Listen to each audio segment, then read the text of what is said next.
दरमियानी उम्र के एक शख्स ने रोड पर उससे लिफ्ट मांगी। उसने मोटरसाइकिल रोकी और बिठा लिया।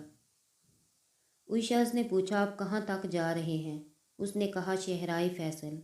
उस शख्स ने कहा, मुझे भी वहाँ लाल कोठी तक जाना है, अगर हो सके तो वहाँ उतार दें। उसने कहा, मुझे वहाँ स्टॉप के नाम नहीं पता।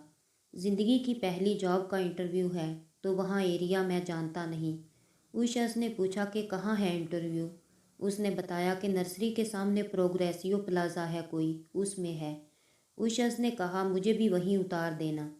उसने उसको अपना नाम अब्दुल मोईद बताया। उसने भी अपना तारुफ कलीम के नाम से दिया। अब्दुल मोईद ने बताया कि उनकी कंपनी सरकारी प्रोजेक्ट्स की कंसल्टेंसी करती है और ये इंजीनियर हैं। ट्रैफिक के शोर वगैरह की वजह से ज़्यादा बात नहीं हो सकी। कार साज के सिग्नल पर मोटरसाइकिल रुकी तो बराबर में एक मोटरसाइकिल रुकी तो पीछे से एक मोटरसाइकिल उनकी मोटरसाइकिल से टकरा गई। कलीम मोटरसाइकिल समेत नीचे गिर गया। इर्द गिर्द लोगों ने उठाया। कलीम ने गुस्सा दिखाया। दूसरे मोटरसाइकिल वालों ने माजरत की कि ब्रेक ने काम नहीं किया। कलीम अपने पीछे बैठे मोईद साहिब को ढूंढने लगा, लेकिन वो कहीं नज़र न आए। जिस मोटरसाइकिल वाले ने टक्कर मारी और जो इर्द गिर्द लोग थे, उन्होंने भी कहा कि तुम अकेले थे। खैर, उसने सोचा कि हो सकता है ये साहिब कहीं बीच में उतर गए होंगे। उसको इंटरव्यू की जल्दी थी।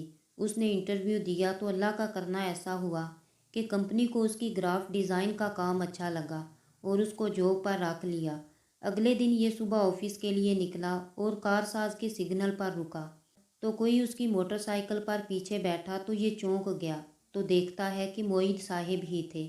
उन्होंने बैठे बैठे मजाक के अंदर से शिकायती लहजे में कहा, मुझे छोड़ गए तुम? कलीम ने कहा कि मैं मोटरसाइकिल से गिरा, जब उठा तो आप थे ही नहीं।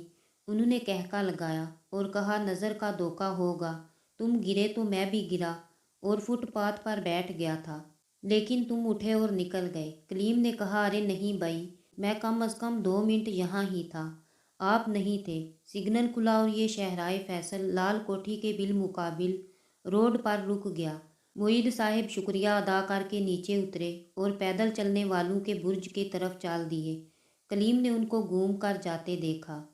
एक दिन मोईब साहिब उसको उसी जगह खड़े मिले। उसने मोटरसाइकिल रोकी और लिफ्ट की ऑफ़र की। वो बैठ गए। उसने उनकी कंपनी का नाम पूछा। उनकी कंपनी का नाम ग्लोबल कंस्टेंट था। उसने कहा, मैं आपको आपके ऑफिस के सामने उतारूंगा, बाद में टीपू सुल्तान के बुर्ज के नीचे से घूम कर आ जाऊंगा। उस दिन उसने उनको लाल कोठी की पिछली गली में उतारा जहां बंगलों में उनका ऑफिस था। फिर ये कभी कभार मिलते और ये मोईद साहिब को उनके ऑफिस के सामने उतारता और बाहर खड़े गार्ड के मुसलसल आने जाने की वजह से सलाम दुआ शुरू हो गई। उसको मोईद साहिब की शख्सियत बहुत पुरस्कार लगती थी, क्योंकि उसने उनको कभी गार्ड या बाहर खड़े लोगों से सलाम दुआ करते नहीं देखा, ना उन लोगों ने कभी कोई रिएक्शन दिया। एक दिन उसको ये स्टॉप पर मिले और कहा कि मुझे तुमसे कुछ ग्राफ्स का काम है, और उसको लेकर करीबी चाय के होटल पर बैठ गए। एक फ़ाइल खोली और बताया कि ये वो फ्लाई ओवर बर्ज है जिसकी कंस्टेंटसी हमारी कंपनी के पास थी, और ये वही बुर्ज है जो 12 साल पहले गिरा था और 30 लोगों की जान गई थी। जब ये फ्लाई ओवर गिरा था तो तहकीकात हुई थी, जबकि ये बन रहा था तो मैंने इसमें हामी की निशानदही कर दी थी कि ये खतरनाक होगा। इस फाइल में सब मौजूद है। हमारी कंपनी के मालिक को भी बताया था। ये वो हाथ है और ईमेल का प्रिंट आउट भी है। लेकिन कंट्रैक्टर के साथ हमारी कंपनी भी इस करप्शन में शामिल हो गई, जबकि हमारी कंपनी का फ़र्ज़ था कि वो गवर्नमेंट को रिपोर्ट करे कि नाकिस काम हो रहा है, और वही हुआ जो होना था। फ्लाई ओवर गिर गया। बस तुम बुर्ज का ये डिज़ाइन बनाओ और फाइल जो मैंने छपा रखी थी उसके साथ पहले का डिज़ाइन लगा है, और मुझे दलील के लिए कि डिज़ाइन कैसा होना चाहिए वो दिखाना है। मोईद साहिब ने उसको सब कुछ बताया कि कैसा डिज़ाइन होगा। ये देकर वो उठकर निकल गए। होटल का बहरा आया और उसने कहा, ये कप भी उठा लूँ? मगर इसमें चाय है। कलीम ने कहा, इसमें चाय नहीं होगी। मेरे साथ जो साहिब थे उन्होंने चाय पी ली थी। बैरे ने इधर देखा और कहा, यहाँ तो आप अकेले थे और सर झुकाए इस फाइल में खोए हुए थे। ये सुनकर कलीम की कैफियत अजीब सी हो गई। उसके रोंगटे खड़े हो गए। उसने बैरे से कहा, क्या वाकई कोई नहीं था? बैरे ने फिर कहा, हाँ कोई नहीं था। कलीम को कारसाज वाला मंजर जहन में घूम गया। उसने फाइल उठाई और मोईद साहब के ऑफिस आया और गार्ड के पास आकर कहा, मैं जिन साहब को यहाँ छोड़ता हूँ उनको जानते हो? गार्ड ने उसको देखा और कहा कि मैं भी यही पूछने वाला था कि किसी दिन आप आएंगे तो पूछूंगा कि आप यहाँ रोज़ रुक कर मुझे सलाम क्यों करते हो। अब कलीम अंदर ही अंदर खौफजदा हो गया, उस पर कपकपी तारी हो गई। उसने बताया कि मैं इस कंपनी के मोईद साहिब को छोड़ता हूँ। उसने बताया कि यहाँ कोई मोईद साहिब नहीं होते। वो 1 साल से यहाँ से किसी मोईद साहिब को नहीं जानता। कलीम ने कहा, मुझे किसी पुराने मुलाजिम से मिला देंगे। गार्ड ने अंदर जाकर किसी को बुलाया तो एक बूढ़ा सा शख्स पेवन के यूनिफॉर्म में बाहर आया और बताया कि मोईद साहिब तो 12 साल पहले यहाँ इंजीनियर थे जिनका हार्ट अटैक से इंतकाल हो गया था। ये सुनते ही कलीम साख्त हो गया, अल्फाज हलक में रह गए। उसने बामुश्किल कहा, ऑफिस वगैरह में कोई उनकी तस्वीर है?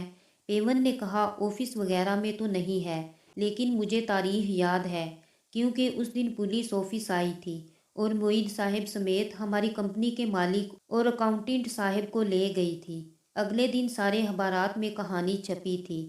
पेवन से उसने तारीख नोट की, सीधा लाइब्रेरी पहुंचा और उस तारीख के अखबार निकाले तो खबर भी थी और मोईद साहब की तस्वीर भी थी। साथ ये खबर भी थी कि अकाउंटेंट और कंपनी का मालिक छूट गया और कंस्टेंट इंजीनियर को कंट्रैक्टर के कहने पर जो मफरूर है गलत रिपोर्ट बनाई और कहा जाता है कि पुलिस तशद्दुद बर्दाश्त नहीं हुआ और हार्ट अटैक हो गया। अमूमन ऐसी कंपनीज में कुर्बानी का बकरा कमज़ोर और शरीफ लोग बनते हैं। ये खबर पढ़ते ही उस पर और खौफ तारी हो गया। वो लाइब्रेरी में साख्त खड़ा था और कदम बोझल हो गए। उसी वक़्त उसके मोबाइल पर कॉल आई तो कॉल करने वाले ने कहा, मैं मोईद बात कर रहा हूँ। ये सुनते ही उसकी हालत और ख़राब हो गई, ज़बान गुंग हो गई और कांपने लगा। दूसरी तरफ से फिर आवाज़ आई, तुम मेरा काम करो, कल इस केस का फैसला है और मैं नहीं चाहता कि मरने के बाद भी मैं मुजरिम कहलाऊं। मेरी ये फ़ाइल लेकर तुम अदालत में जाओ और ये फ़ाइल किसी भी तरह जज को दे दो। लाइब्रेरी के हाल से ये भागता हुआ निकला, मोटरसाइकिल स्टार्ट की और घर की तरफ जाने लगा। घर पहुंचा तो ये बुरी तरह कपकपा रहा था। घर में सब समझे इसको बुखार है। दवा देकर उस पर कंबल डाल दिया। ये खौफ में था। उसको सर्दी लग रही थी। कब उसकी आंख लगी नहीं पता चला तो उसकी अपनी वालदा की आवाज़ पर आंख खुली। शाम 4 बजे से सोए 8 बज गए हैं। अगर तबीयत सही नहीं तो घर पर रहो। उस पर अब भी गनूदगी थी। उसकी नज़र अपने बैग पर पड़ी जिसमें फ़ाइल थी। ये जल्दी से उठा, अपने लैपटॉप पर ड्राइंग बनाई, प्रिंट आउट निकाला और घर से निकलकर अदालत पहुंचा और पूछते पचाते वो कमरा अदालत पता किया जहां इस केस का फैसला होना था। उसको नहीं पता था कि कैसे किसी कानूनी केस में मुदाखलत करते हैं। अंदर मौजूद कुछ मीडिया वालों से पूछा, ये फ्लाई ओवर केस है? उसको पता लगा, हाँ ये वही केस है। उसने खड़े खड़े आवाज़ लगाई, जज साहिब इस केस में मेरे पास भी कुछ सबूत हैं। पूरी अदालत उसकी तरफ मुतवज्जा हो गई। जज ने पेशकार को इशारा किया और उसको पेशकार ने अपनी तरफ बुला लिया। उसने फ़ाइल दी और जो जज के सामने रख दी गई। जज ने फ़ाइल देखी और दोनों वकला की तरफ बढ़ा दी। सरकारी वकील ने फ़ाइल देखी और जज को कहा, माय लॉर्ड ये छोटा सबूत नहीं। कमरा अदालत में बैठे कुछ लोगों ने उसको गुस्से से देखा और अपने वकील से बात की तो वकील ने जज को कहा, माय लॉर्ड आज फैसला है। मेरे क्लाइंट पिछले 12 साल से अदालत के चक्कर लगा रहे हैं। जज ने कहा, इंसाफ के लिए इस सबूत को देखना होगा। जज ने कलीम को कहा, अपना बयान और अपनी शनाख्त जमा करें। फैसले की तारीख आगे हो गई। कलीम अपने घर में बैठा टीवी देख रहा था। खबर थी कि फ्लाई ओवर केस में नया मोड़। अब्दुल मोईद नामी मरहूम मुजरिम की ईमेल और ड्राइंग से पता चला है कि कंस्टेंट कंपनी ने अपने इंजीनियर के प्लान और डिज़ाइन को नज़रअंदाज किया और खतरे की आगाही के बावजूद तामीर जारी रखी। इस ड्राइंग से रोगर्दानी करने पर करोड़ों रुपए हड़प किए गए। याद रहे, कंस्टेंट इंजीनियर गिरफ्तार हुए थे और वो पुलिस हिरासत में हरकत कलब बंद होने की वजह से जान बहक हो गए थे। कलीम ने टीवी बंद किया और मोटरसाइकिल निकाली। स्टॉप पर खड़ा हो गया जहां पहली दफ़ा मुहीब साहिब मिले थे। ये थोड़ी देर वहां खड़ा रहा और फिर मोटरसाइकिल लेकर चाय के होटल पर बैठ गया। وہی بیر آیا اور کلیم نے کہا 2 چائے، اس دفعہ دوسری چائے نہیں بچی تھی، اس نے پی لی تھی۔